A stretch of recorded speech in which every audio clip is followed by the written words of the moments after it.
नमस्कार, स्वागत है आप सभी का उत्तराखंड की खबरों में। मैं आपके साथ निकिता कश्यप। बुलेटिन की शुरुआत में विजयदशमी के पावन पर्व पर आप सभी को इंडिया वॉइस की ओर से हार्दिक शुभकामनाएं। अब आपको सीधे लिए चलते हैं मुजफ्फरनगर की ओर, जहां उत्तराखंड राज्य आंदोलनकारी शहीदों की पुण्य स्मृति में आयोजित श्रद्धांजलि सभा में सीएम पुष्कर सिंह धामी के द्वारा शिरकत की जा रही है।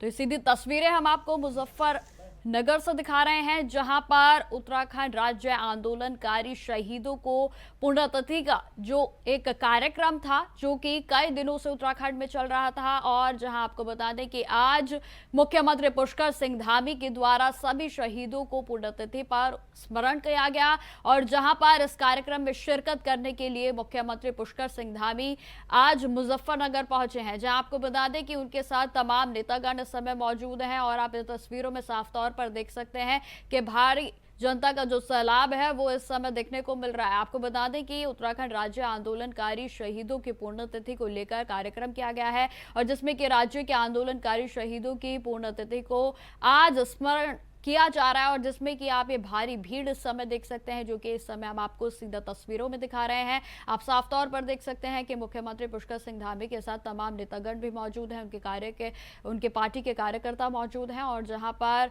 जो जनता है वो भी उत्साहित होकर इस कार्यक्रम में प्रतिभाग कर रही है। तो राज्य में उत्तराखंड राज्य आंदोलनकारी शहीदों को लेकर पुण्यतिथि पर उनके स्मृति जो है उनको श्रद्धांजलि अर्पित मुख्यमंत्री पुष्कर सिंह धामी के द्वारा की जा रही है। जहां आपको बता दें कि उत्तराखंड में जो भी आंदोलनकारी रहे हैं उनको आज मुख्यमंत्री पुष्कर सिंह धामी के द्वारा याद किया जा रहा है। आप तस्वीरों में देख सकते हैं कि किस तरीके से उनकी ओर से इस कार्यक्रम में प्रतिभाग किया जा रहा है, और जहां पर हाथ जोड़कर वो नमन करते हुए नजर आ रहे हैं। तो श्रद्धांजलि सभा में मुख्यमंत्री पुष्कर सिंह धामी के द्वारा शिरकत की जा रही है, और जहां अब से कुछ देर बाद उनकी ओर से जनसंवाद भी किया जा सकता है और अपने विचारों को वो जनता के सामने रख सकते हैं। हालांकि आपको बता दें कि अभी कार्यक्रम की शुरुआत हुई है, और जिसमें सीएम पुष्कर सिंह धामी मुजफ्फरनगर की धरती पर पहुंचे हैं, और जहां जितने भी राज्य में आंदोलनकारी शहीद रहे हैं उन सभी को पुण्य स्मृति में श्रद्धांजलि उनकी ओर से अर्पित की जा रही है। और श्रद्धांजलि के चलते आज इस सभा का आयोजन भी किया गया है।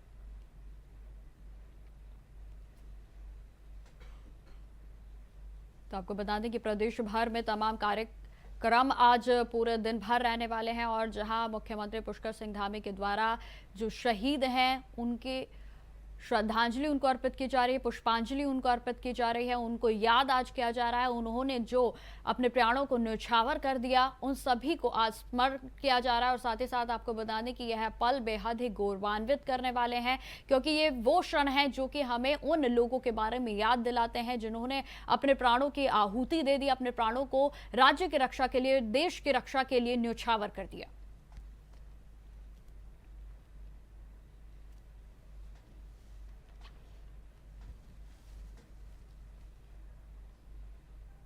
खबरों में आगे बढ़ते हैं। विजयदशमी के खास मौके पर सीएम पुष्कर सिंह धामी ने विशेष संदेश दिया है। पावन पर्व पर मुख्यमंत्री पुष्कर सिंह धामी से खास बातचीत की हमारे संवाददाता अभय कैंतुरा ने। सुनिए सीएम पुष्कर सिंह धामी ने क्या कुछ विशेष संदेश दिया। पुष्कर सिंह धामी हमारे साथ हैं और उनसे बातचीत भी करेंगे। आज 2 अक्टूबर का दिन है, बड़ा पवित्र दिन है, क्योंकि आज महात्मा गांधी जयंती। सर क्या कुछ कहेंगे सर, अक्टूबर का दिन है,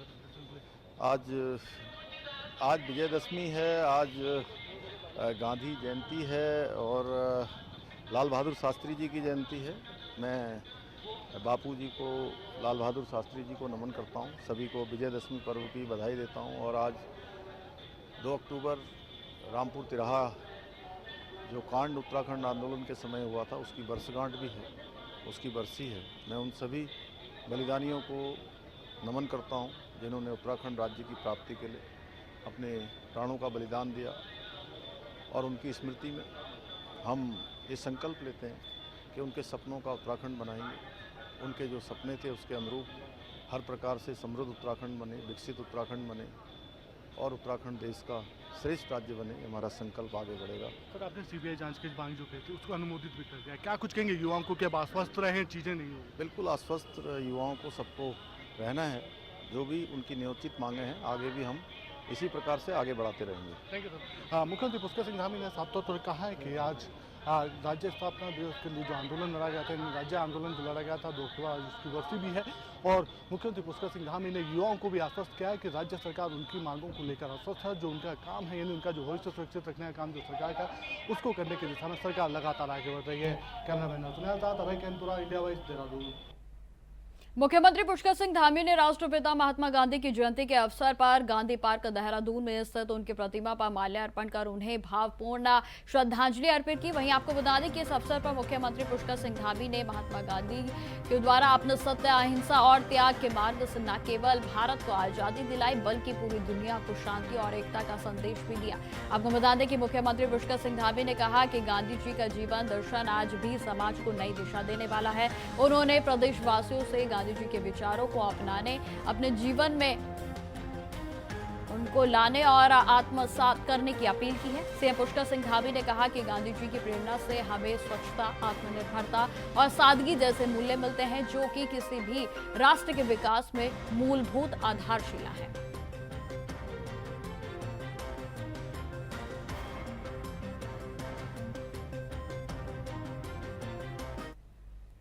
मुख्यमंत्री पुष्कर सिंह धामी ने चंपावत जिले के तेजी से हो रहे विकास कार्यों की जानकारी देते हुए बताया कि जिले में मल्टी स्टोरी पार्किंग और आईएसबीटी का निर्माण कार्य प्रगति से चल रहा है। तो वहीं आपको बता दें कि जिला अस्पताल में 20 करोड़ की लागत से क्रिटिकल केयर ब्लॉक का निर्माण किया जा रहा है। साथ ही आपको बताते चले कि महिला छात्रावास और आईटी लैब में भी स्थापना उनकी लगातार की जा रही है, जिसमें चुका क्षेत्र को वेंडिंग डेस्टिनेशन के रूप में विकसित किया जा रहा है। तो वहीं मां पूर्णागिरी रोपवे का कार्य भी तीव्रता से चल रहा है। तो मैं बताते चले कि मुख्यमंत्री पुष्कर सिंह धामी ने यह भी कहा कि शारदा कॉरिडोर और साहसिक पर्यटन से चंपावत को नई पहचान मिलेगी और जहां मिला जो महिला टेक्नोलॉजी पार्क से महिलाओं को रोजगार और उद्यमिता में भी अवसर मिलेंगे।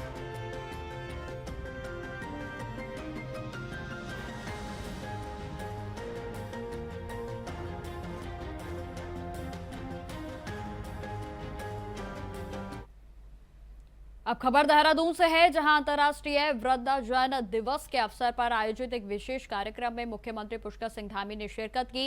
इस अवसर पर समाज में विशेष योगदान देने वाले वरिष्ठ नागरिकों को सम्मानित भी किया गया। तो वहीं मुख्यमंत्री पुष्कर सिंह धामी ने अपने संबोधन में कहा कि वरिष्ठ नागरिक समाज की धरोहर है और जिनके अनुभव और जीवन के मूल्य नई पीढ़ी के लिए प्रेरणा का स्रोत है। उन्होंने बताया कि राज्य सरकार बुजुर्गों के कल्याण के लिए अनेक योजनाएं चला रही है, जैसे कि वृद्धावस्था में पेंशन, स्वास्थ्य सुविधाओं का विस्तार और देखभाल केंद्रों में सशक्तिकरण।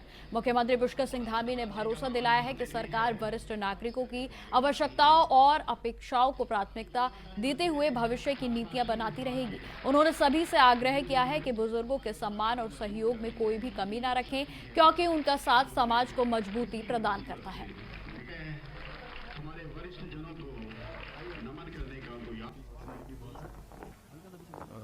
अंतर्राष्ट्रीय वृद्धजन दिवस के अवसर पर अपने सभी वृद्धजनों को सबको बधाई देता हूँ, बहुत उनको शुभकामनाएं देता हूँ।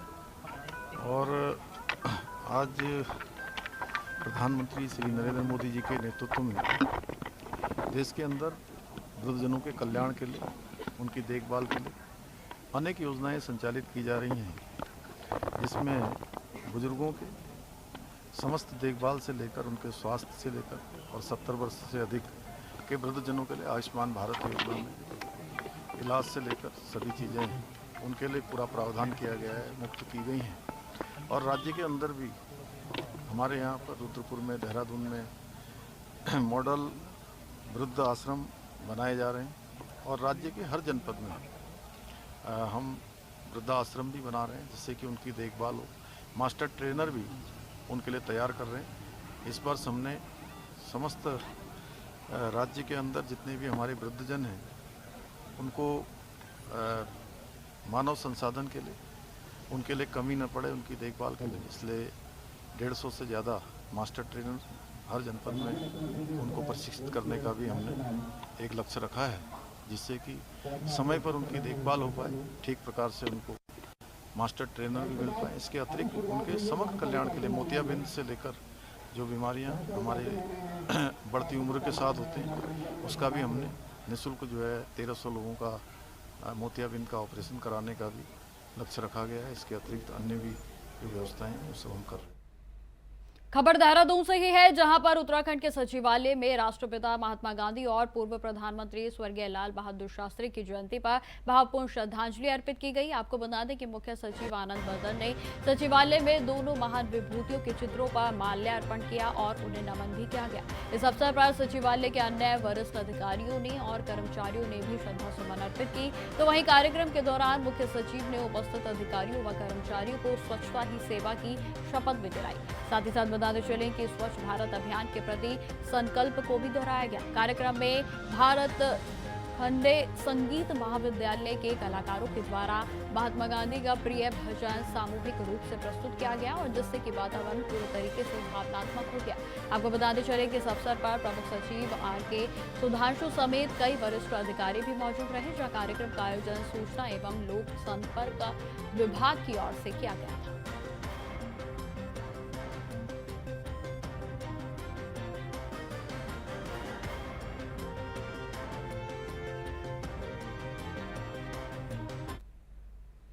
अब खबर मसूरी से है, जहां पर आजादी के बाद के कई ऐतिहासिक व्यक्तियों ने मसूरी की वादियों में समय बिताया, लेकिन महात्मा गांधी की इस पहाड़ी नगरी में हुई यात्राएं आज भी लोगों के दिलों में जीवंत हैं। जी हां, आपको बता दें कि गांधी जी ने 1929 में फिर 1946 में और मसूरी का दौरा किया था और यहां न केवल राजनीतिक संदेश उनकी ओर से दिया गया था, बल्कि सामाजिक चेतना का भी प्रसार किया। आपको बता दें कि मशहूर इतिहासकार गोपाल भारद्वाज ने कहा कि अक्टूबर 1929 में गांधी जी की पहली बार मसूरी की यात्रा रही थी और इस यात्रा में उन्होंने जनसभा को संबोधित किया, जहां उन्होंने एक चांदी की डांडी भेंट की गई थी। गांधी जी ने इस डांडी को वहीं सभा में नीलाम कर दिया था और इससे प्राप्त 908 रुपए की राशि खाद्य विकास कोष में दे दी गई थी। आपको बता दें कि उन्होंने आगे यह भी बताया कि उनका यह छोटा सा कदम लोगों को सादा जीवन, स्वदेशी वस्त्रों और आत्मनिर्भरता का संदेश दिया था। उन्होंने पहाड़ के लोगों से खादी पहनने और चरखा चलाने की अपील की थी और जहां मई-जून 1946 में गांधी जी एक बार फिर से मसूरी आए थे और यहां यात्रा पूरी तरह से स्वस्थ लाभ और ध्यान के लिए की गई थी। उन्होंने हैप्पी वैली स्थित बिरला हाउस में 10 दिन बिताए थे और जहां महात्मा गांधी जी ने तब कहा था कि मैं मसूरी एक साधारण व्यक्ति के रूप में आया हूं, भगवान ही मेरे रक्षक हैं। वे प्रतिदिन सिल्वर्टन मैदान में शाम की प्रार्थना सभा में जाते थे और जहां प्रारंभ में वे पैदल जाना चाहते थे, लेकिन स्वास्थ्य कारणों के चलते उन्होंने रिक्शा लेना स्वीकार किया। हालांकि उन्होंने रिक्शा चलाने वालों के प्रति भी अपनी संवेदनाओं को प्रकट करते हुए कहा कि एक इंसान को दूसरे इंसान को खींचना पड़ता है और यह हमारे समाज की विडंबना है। ये मसूरी नगर का सौभाग्य है कि गांधी जी इतनी बड़ी महान हस्ती, पूरा अंतर्राष्ट्रीय हस्ती जो हमारे मसूरी में 2 बार आए हैं और एक बार तो वो 1929 में आए थे। तब तो मसूरी में गाड़ियाँ भी नहीं आती थी, तब घोड़े पे और डांडी में बैठ के आए थे और तब उन्होंने तब भी यहाँ पे जो अंग्रेज़ों द्वारा यहाँ के जो स्थानीय रिक्शा वाले थे या स्थानीय कुली थे उनका दर्द देख के उन्होंने उस पर काफ़ी चिंता व्यक्त करी थी और उसके बाद फिर 1945 में उनको डॉक्टरों ने एडवाइस किया। 1946 में वो जेल से छूटे थे और पूना से वो उनको कहा या आप पंचगनी जाइए या शिमला जाइए, लेकिन वो उन्होंने कहा नहीं, मैं मसूरी जाऊंगा, क्योंकि मसूरी उनको बहुत अच्छा लगता था। और मसूरी में वो बिरला हाउस में रहे, यहाँ हैप्पी वैली में बिरला जी का और हैप्पी वैली में घनश्याम दास बिरला जी का हर्मिटेज नाम की कोठी है। तो गांधी जी प्योरली उन्होंने जो पत्रकार उनके साथ भी आए या अंतर्राष्ट्रीय प्रेस यहाँ आती थी, उनको सबको कहा कि मैं यहाँ प्राइवेट विजिट हूँ, मैं कोई इंटरव्यू नहीं दूंगा, सिर्फ वो मॉर्निंग वॉक वगैरह किया करते थे। लेकिन फिर भी काफ़ी पत्रकार आते थे, उनसे थोड़ा बहुत पूछते भी थे। तो उन्होंने कुछ मसूरी के बारे में भी बोला कि मुझे क्या चीज़ यहाँ अच्छी लगती है क्या। और आपको बड़ी जान के खुशी होगी कि जब वो मॉर्निंग वॉक में हैप्पी वैली में घूमते थे, वहाँ से हिमालय दिखाई देता है, बहुत बड़ी रेंज दिखाई देते। तो मसूरी का यह सौभाग्य है कि मैं आपको ये दिखाना चाहूँगा कि मसूरी के बारे में उन्होंने इसमें क्या बढ़िया शब्द यूज़ किए हैं, जिसका कोई भी कहीं भी आप तुलना नहीं कर सकते। आप खुद देखिए कितना बढ़िया इन्होंने लिखा है। इन दीज हिल्स, ये देखिए उन्होंने जो लिखा हुआ है उस समय का, ये आप देखिए। ये जो एक गाइड बुक थी 1961 की। अब खबर हरिद्वार से है, जहां उत्तराखंड अधीनस्थ सेवा चयन आयोग यानी कि UKSSC के पेपर लीक कांड में SIT की कार्रवाई तेज कर दी गई है। आपको बता दें कि इसी कड़ी में SIT ने तीसरी बार हरिद्वार के ग्राम सुल्तानपुर में मुख्य छापेमारी की। तो वहीं आपको बता दें कि मुख्य आरोपी खालिद मलिक के चाचा, मामा और फूफा के घर में देर रात तक पूछताछ चली है। बताया जा रहा है कि एक रिश्तेदार सेठी छापे से पहले ही फरार हो गया और जिससे कि अंदेशा जताया जा रहा है कि गिरफ्तारी से बचने की कोशिश उनकी ओर से की जा रही है। तो वहीं यह भी बताते चले कि SIT अब पूरे नेटवर्क को खंगाल रही है और यह पता लगाने की कोशिश की जा रही है कि पेपर लीक की कड़ी कहां तक जुड़ी हुई है। इससे पहले भी खालिद मलिक के घर से कई अहम दस्तावेजों को जब्त किया जा चुका है। तो वहीं बता दें कि अब तक कई गिरफ्तारियां हो चुकी हैं और पेपर केंद्रों पर भी लगातार छापेमारी की जा रही है।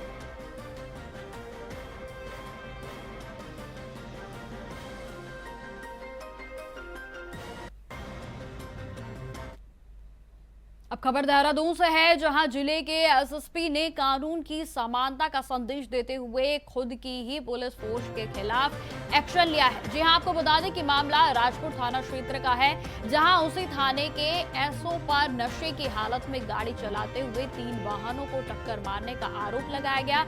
वहीं बता दें कि घटना देर शाम की बताई जा रही है, जहां राजपुर के SO ड्रंक एंड ड्राइव करते हुए पकड़े गए। टक्कर के बाद मौके पर अफरा तफरी का माहौल बन गया और इस पूरे मामले की शिकायत उसी थाने में दर्ज की गई और जहां SO पूरे तरीके से तैनात थे। तो वहीं आपको बता दें कि SSP देहरादून ने स्पष्ट शब्दों में कहा है कि कानून सभी के लिए बराबर है, चाहे वह आम नागरिक हो या फिर कोई अधिकारी। अब आरोपी SO के खिलाफ मुकदमा दर्ज कर आगे की कार्रवाई भी शुरू कर दी गई है। तो वहीं आपको बता दें कि मामले को लेकर SSP की यह निष्पक्ष कार्रवाई कानून व्यवस्था में विश्वास को और भी मजबूत करती है।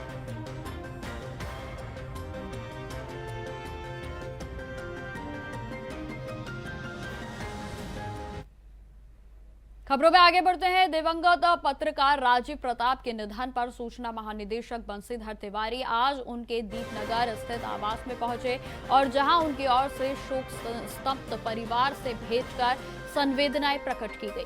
उन्होंने परिजनों को ढांढस बंधाया और कहा कि सरकार इस दुख की घड़ी में आप सभी के साथ खड़ी है और हर संभव सहायता प्रदान की जाएगी। तो वहीं आपको यह भी बता दें कि DG तिवारी ने कहा कि पत्रकारिता जगत को राजीव प्रताप की कमी हमेशा ही खलेगी। तो वहीं सूचना महानिदेशक ने कहा कि मुख्यमंत्री पुष्कर सिंह धामी ने वरिष्ठ पत्रकार राजीव प्रताप के आकस्मिक निधन पर गहरा शोक व्यक्त किया है और जहां पर परिजनों के प्रति उनके संवेदनाओं को जताया गया। तो वहीं मुख्यमंत्री पुष्कर सिंह धामी के निर्देश पर मामले की गहन और निष्पक्ष जांच सुनिश्चित करने के लिए पुलिस ने SIT का गठन किया है। बताते चले कि इस टीम की अध्यक्षता उत्तरकाशी के पुलिस उपाध्यक्ष करेंगे और जहां पर यह हर पहलू से जांच कर पारदर्शिता के साथ सच्चाई सामने लाई जाएगी।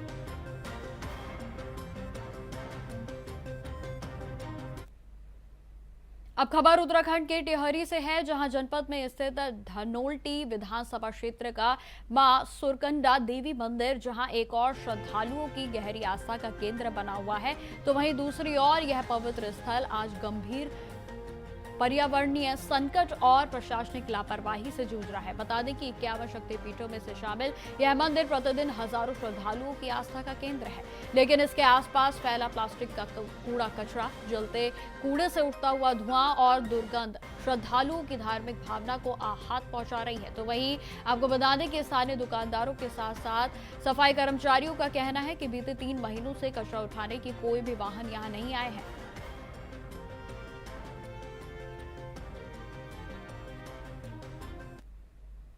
चलिए आपको सीधा लिए चलते हैं मुजफ्फरनगर की ओर, जहां पर मुख्यमंत्री पुष्कर सिंह धामी की ओर से क्या कुछ कहा जा रहा है, सुनिए।